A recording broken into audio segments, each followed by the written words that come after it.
Hello, welcome back to my channel. Why do I seem so happy? I'm doing a murder mystery kind of a video, so let's begin.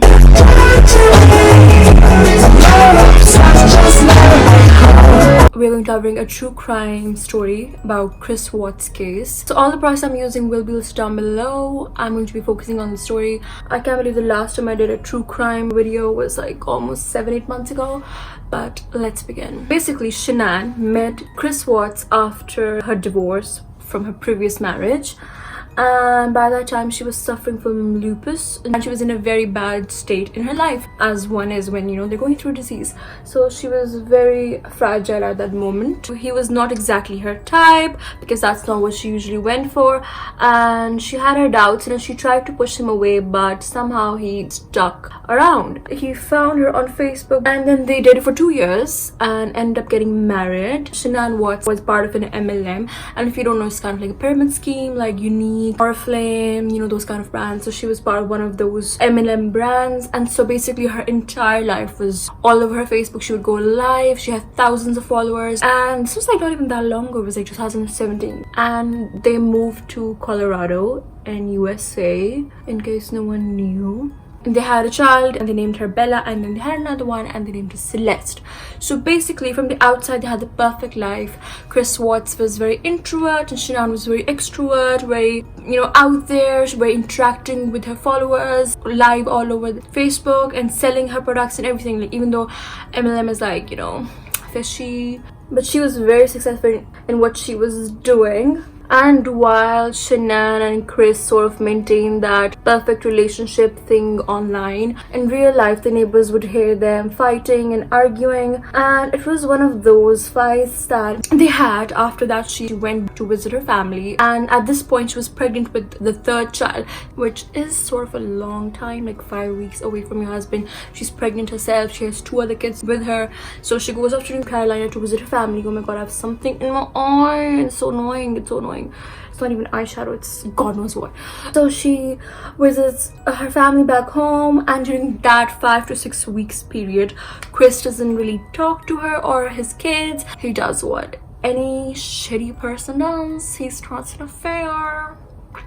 He starts dating his co-worker. He basically worked at an oil field plant, something like that, yeah. And he starts dating this woman, Nicole Kessinger, yes. And you should not mistake her for Nicole, who was another Nicole, who was Shanann Watts' friend. So basically Nicole Kessinger and Chris Watts start dating in the time period when Shanann is away in North Carolina visiting her family. And during this period, like, Shanann is like, dude, why are you like not messaging me? Like, I mean, she didn't obviously say that, but she's like, why are you not talking to me? Like, you should be missing us. Like, we're your family, you should be missing us. We've been away for so long, you don't talk to us, blah blah blah. Because like, of course he's like busy being like a slut, he's cheating on his wife, and he's not even talking to his kids. Like, so like, very sus. Like, who doesn't miss their kids like when they're 5 weeks away from them, And it's kind of obvious that Shanann likes having her life out there. The documentary, she was like, tell me when you're stepping off the plane. Like, I think he's coming to meet her in North Carolina or something like that. She's like, let me know, I want to film you, I want to get your reaction on camera, whatever. And it's like, okay. And it's like, I feel like he's pissed every time she has her camera up in his face, obviously not justifying whatever he does next. But anyway, back to the story. Basically, so she is off in Carolina and he's like having an affair with his mistress, Nicole Kessinger, and they're like sharing intimate pictures, they're hanging out, going on camping, and he has a folder where he keeps like secret pictures of them. And meanwhile Shanann is like telling her friends that I feel like he's changed, he's not the same person. Like, he says that he doesn't even want a baby. Like, she's pregnant, you agree to having a baby. She's literally pregnant halfway through her pregnancy. Like, what is she supposed to do? Basically she's like worried, like she's saying that I don't know what I'm gonna do because it's really hard being a single mom and everything, and he's not the same, he's acting out, it's very different, something has changed. So either way, her friends like when you go back it'll be better, like when the baby comes maybe it will be better, everything will be fine, blah blah blah. And after she comes back from North Carolina, she's still like texting her friend like it's not okay, like he won't even touch me, he won't even hug me, it's something's changed, something has changed. Like she didn't know that he was capable of doing what he did. Like the worst someone could do is like cheat on their spouse, but like she didn't know he was gonna like kill her, you know, because of her MLM thing. She's like traveling, one of those times her flight gets delayed. Her best friend Nicole, she drops her off at home at 2ish a.m. and she watches her get into her house, and that's it. That's the last time someone heard from Shanann. So basically Shanann's best friend Nicole gets really worried because Shanann misses her doctor's appointment because she was pregnant and everything. So when she dropped her friend off at 2 a.m, she knew that her friend had a doctor's appointment in a couple of hours, like 7-8 hours. So Shanann missed her doctor's appointment and she wouldn't answer her calls. She always had a phone on her, you know. So basically after realizing that her friend's not picking up her calls, she calls Chris, and Chris is like, oh, she had a play date, she took the girls to someone's house for a play date and everything, don't worry. And she's like, but her car is in the garage. I'm calling the cops, and Chris is like, don't call the cops, don't like get into my house, just go away. Like, I mean, he didn't say those exact words, like I'm paraphrasing, but Shanann's friend Nicole basically calls the police. And like it's so weird, like when you see it on camera, Chris is like sweating bullets, but at the same time he's like so easy breezy. He has his glasses on his head and he's like all chill, and I'm like okay.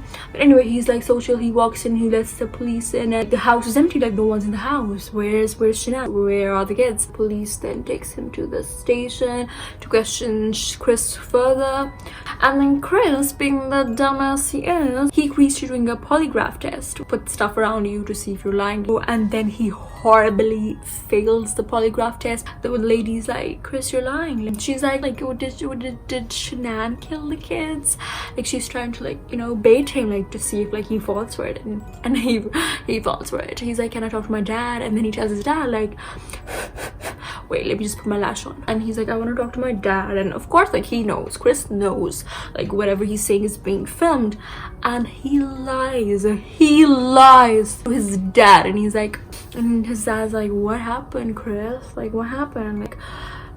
Like I killed her, she smothered them, and like the kids were all blue and enraged, and I killed her. But he's like, I didn't kill the kids because she killed the kids. Like, and that is when he basically confesses to where he hid their bodies. He buried his wife's body in his workplace, like the oil plant he worked on, and his kids' bodies, he pushes them into a freaking oil tank. Like the circumference of the oil tank is like so tiny, and I read somewhere that one of his daughters, I think both of the daughters, like they broke some of their bones because like the hole was so tiny of the oil tank. He had to like really push them in, and like he broke their bones like in that process, which is like, oh, because he's like a horrible liar. He just kind of confesses towards the end, like he admits to killing his daughters. But the way he was like talking about his wife and his kids, like even when he was pretending that they were alive, he just kept on saying those girls, they were, like he just kept on talking about them in past tense, and like kept on referring to his daughters as those girls. Like, you don't call them that, like they're your daughters. He basically confessed that after Shanann's friend Nicole dropped her off at her house at like 2ish a.m, she got home and they got intimate, and after that, and when they woke up in the morning, he had to leave for work. I tell her that I don't want to be with her, and she is like, you're never gonna see the kids again, blah blah blah. And he's like, I just did it. Like I woke up, like it didn't matter what she said. I woke up knowing that I was gonna do it. I woke up knowing that I was gonna kill her. And like Shanann's father, like she was a very family lady. Like she loved her husband. Like she would have never thought that her husband Chris Watts would ever do that to her. Like you could literally go to her Facebook page, which was very sad. Like you could go to her Facebook page and she's like appreciating him, like, you're the best father, because of you I was convinced to have a third baby. So basically Shanann's father is like, there's no way she was awake when he killed her, because my daughter is a fighter, she would have fought him off. But according to Chris, he says he suffocated her, and while he was just wrapping it up, like wrapping up the sheets and everything, his daughter Bella, so Bella was like, what's wrong, like what's wrong with mommy, like and he's like, she's not well. And some people speculate that he killed the kids, you know, immediately after he killed his wife. But according to Chris, he says that he killed his wife and put her body in the truck, and then he went back for his kids and put them alive in his truck, and that's when they went off for the 40-45 journey to the oil plantation. Okay, so according to Chris, he first killed Celeste, and Bella was alive and she was watching him do it. Like he put Celeste's blanket over her body and he killed her, and then he took her all the way to the oil plant and pushed her tiny body into the whole oil drum. And Bella was still alive in the truck, and she was like, what are you going to do to me? The same thing you did to Celeste. And this is what Chris Watts said himself. Like he said that's what happened, and her last words were, "Daddy, no. Like, just leave. Why do you have to kill someone?" Like, what's bizarre to me is that in the beginning of the documentary, like somewhere in the middle of the documentary, they said Shanann didn't have a very strong relationship with her mother-in-law. The mother-in-law knew that one of the kids had food poisoning, like they were allergic to some certain food, and on purpose she gave either Bella or Celeste, she gave one of them an ice cream with all of those things that the child was allergic to. And that seemed so fishy to me. Like in the beginning I was like, okay, whatever, like maybe it was a mistake, and you know, maybe Shanann's overreacting, because she was like, I want to cut all contacts with them, I don't want to talk to your parents, Chris, whatever. But like after the documentary, and I was like, what if like Chris's mom was on it too? Like what if she was trying to kill one of those kids?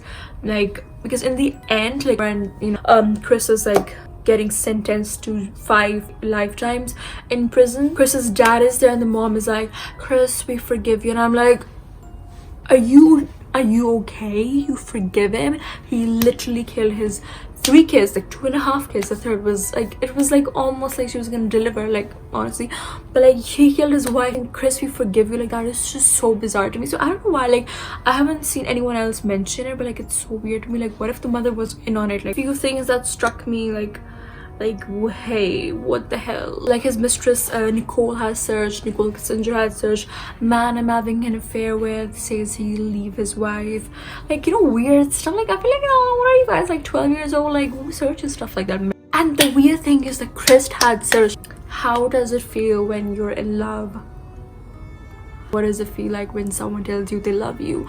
And when is the right time to tell someone you love them? Like, dude, you're married. Like you're literally like, what? Like that's so weird. Like you've literally been married for 6 years almost, and you're like, it's just really weird to me. Like how do you not know that? Like I'm so glad he didn't get away with murder even a day. Like he is the dumbest murderer ever. Like I'm glad he's dumb, but he's the dumbest murderer ever. Like literally kudos to Shanann's best friend Nicole, the better Nicole. Yeah, she called the cops like 7 hours after. Otherwise I feel like he would have done something. Like he left her phone at their house to, like, you know, pretend like, oh, she had run away, she left me. After he did all of that, after they buried them, he called their kids preschool or nursery or whatever.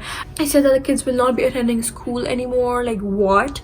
After immediately burying the kids at 8 a.m. he also called the real estate to discuss the house. Like, did he really think he was gonna get away with murder? Like how stupid are you? Like this girl has her whole life on social media. Like she has a whole ass family. Like she was a family woman. Like she had a whole ass dad, mother, like brother, like, but like she had strong connections. Like she was connected to everyone. Like did you really think, what a dumbass, like did you really think you were gonna get away with it? And like I don't know, like it's just so bizarre to me. And the weird thing is that after this Netflix documentary came forth, he said that he didn't like documentary was out there because that documentary put him in a dark place. And I'm like, mother, you were already in a dark place when you killed your wife and kids and unborn child. So like what dark place? Like what is worse than that? Like literally, it's just so weird to me, because he said that, oh, Shanann said she was gonna take the kids away and leave. Okay, why does it matter to you? You killed them anyway. You killed your kids anyway. You took them away yourself. But yeah, that is the case of Chris Watts. This is the end of the video. Yeah, let me know what you guys think of this video. Please like and subscribe because I will be covering more true crime stories. And that's it. Bye, you guys.